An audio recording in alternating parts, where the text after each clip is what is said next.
atuwuliriza omulamuzi wekitiibwa omulamuzi tusaba otuwuliriza olunaku lwolwaleero twakwatibwa nga tulangibwa ebyobufuzi twakwatibwa wakati mu bbugumu ly'ebyobufuzi ebyali bitambula tusibiddwa emyaka 2 nga tubonaabona olw'ebyobufuzi ebyazanyibwa bwe kubanga okuwagiraho nali Kyagulanyi musango gwa naggomola mu ggwanga tukooyo tuzunza wotutwala wotuzza tusaba batusalire tukole obusibe bwe tumanyi nti twasibwa olw'okubeera nga twawagira omuntu eyesinga ku Nakyemalira Museveni ne banne ensonga gye tulwanirira ya nkyukakyuka ya asiri akwonoona tukooye tuli mu kubonaabona tutulugunyizibwa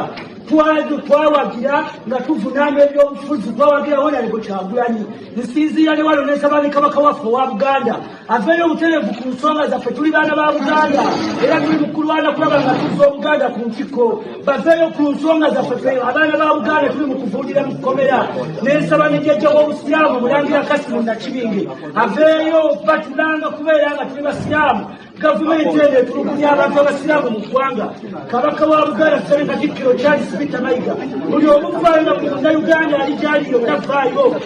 tulangibwa bya bufuzi ebitulangibwa bya bufuzi oba tuyingula mu kkomera okubanga okuwagira Kyagulanyi musango gwa naggomola batusiba obusibe tumanye tusiba obusibe tukooye okututwala obutuzza tukooye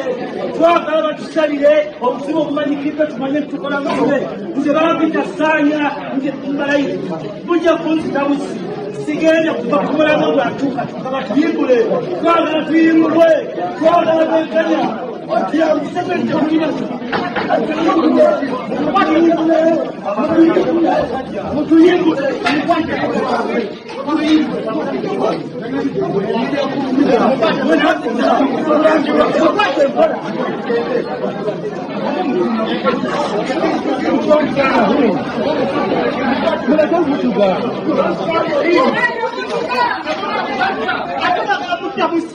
Don't strangle him. Not in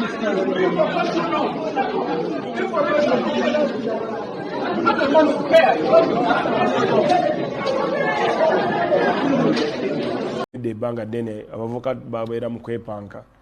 tebagala kuteesana mukulembeze wa ggwanga tebamanyi yalina obuyinza bo beyita abapulezidenti kati bo balowooza abapulezidenti lwaki tebalagira lwaki ate bagamba nti babasiba balagire ba commissioner general mbadde nsaba gwe muganda wange Kyagulanyi lagira commissioner general prison gwenga president omugamba abantu baveeyo mangu then olagire ne parliament ye etakuwuliriza naye bagiggale then ebyokukola olina bingi ng'omukulembeze kola directive njagala akole directive ogamba ni president Kyagulanyi mwami Kyagulanyi president Kyagulanyi alagire abantu abakwatibwa bonna bakole ki babate kubanga ye president ekigambo kya president alagira bulagizi nekikola president ebeera directive nebo ate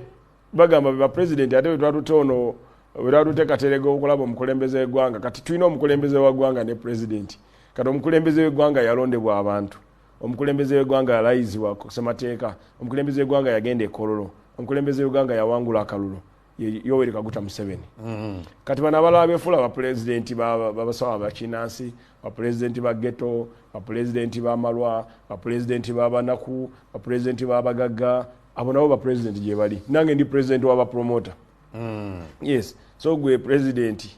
genda olagire commissioner general wa prison ne attorney general ate abantu bammwe naye obanga oyagala omukulembeze w'eggwanga abaddiremu nga weyeyama yagamba ajja kubeeyimirira well ogenda kwa Katerega mu State House nibyayogera byanyiza president wano mwami Kyagulanyi era yavaayo n'ayogera ebigambo ebikaawu eri Katerega toyina kutwogerera tetulina kwegayirira mwami Museveni kuta abantu baffe amateeka gakole yagamba talina kwegayirira mwami Museveni kati kyalina okukola kulagira alagire naye abaana tebajja kuvundira mu kkomera abaana ba NUP abavubuka nobanga gye bali kwamukulembeze yagamba mubambuulire be baani basibirwawa bwe munampa amannya ago nja kubata nja kubeeyimirira babate banange kati ani omukyamu oli waziza omusango ate omwegayiridde nti nsonyiwa omuvubuka omu amwegayiridde alumirwa abavubuka banne atali asumbuusa mu parliament atalinyangako na nnyonyi kugendako bweru bano abalinya ennyonyi bagamba babasibe kati mumwagala president oba mwagala omukulembeze w'eggwanga mwagala oyo president wamwe president mwagale his excellence the president of Uganda the president of the Republic of Uganda Yoweri Tihabura Museveni Kaguta. He has given you a chance to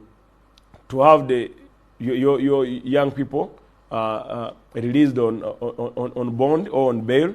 He's standing surety for them. He has politely asked you for a list through his dear Minister of Youth and Children Affairs to have the children exonerated. But you have failed to avail the list. Okay, talking of failing to give you the list. Yes, that is all the president said. President yaganti bakuwe list y'abantu. Batuzanyire ka video ka president nga yalagira nti mumpe list.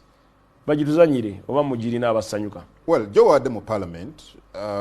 ensonga noddamu nogiroyizinga leader wa opposition omwogezi wa National Unity Platform n'akuddamu byakuzeemu nga gateba ensonga yangambye amwe Novix okumpi